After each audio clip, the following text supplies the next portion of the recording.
Hey guys, welcome back to W's Gaming. Today I am going to be doing a review on episode 5, season 2, aka, or also known as, An Embarrassment of Dooplers. So, yeah. So we actually got to see a new species in this episode, and that new species was the Dooplers. I have not seen them in any past series of Star Trek that I've watched, so if you guys have, make sure to comment that down below, and make sure to comment where you saw it because I would love to see that. Yeah. Basically, a Doopler is when they get emotionally distressed, not angry, but like embarrassed, or like worrisome, kind of, anything that's besides like happy or like anger. They duplicate. Pun intended. Actually, it was a pun. It's not a pun.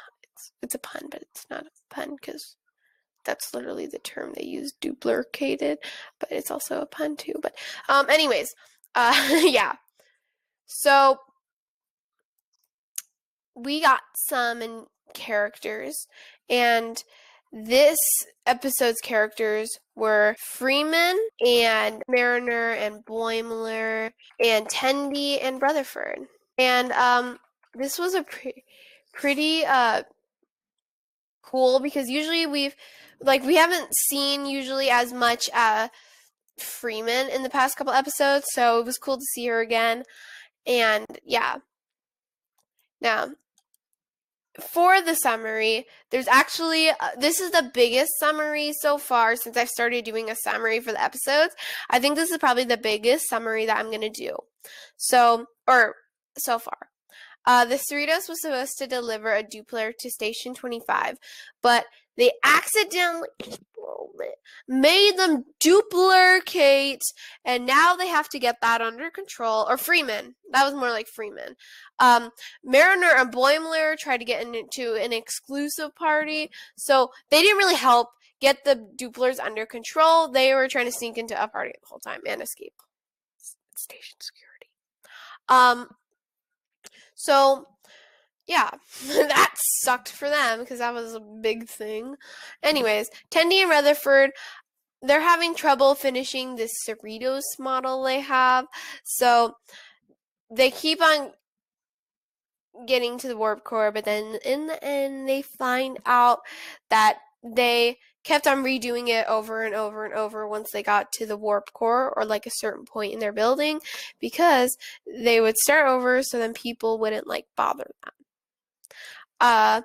So yeah. Now, Freeman's part of the plot I kind of explained was to basically be able to say, get them under control. Get these Dooplers under control. And actually, the funniest thing was of how she did that was to criticize them. And that oh my god. That was very, like, you don't say that to a person, especially like that person's face. So that was kind of funny since it wasn't real life. So Mariner's part of the plot, and Boimler's too. I'm kind of going like for both here, but it was to dodge station security and try to get into an exclusive party that was only for the highest ranking, like officers and stuff and captains.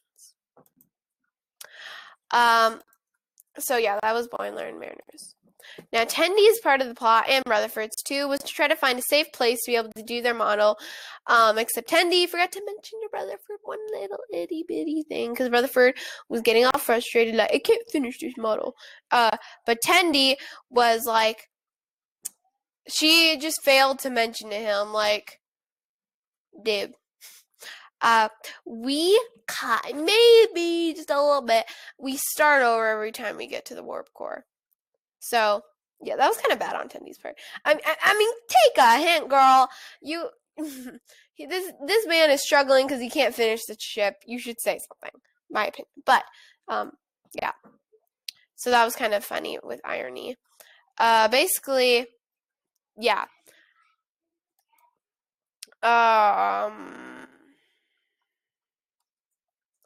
So plot development was to show how the Cerritos was getting more and more serious missions,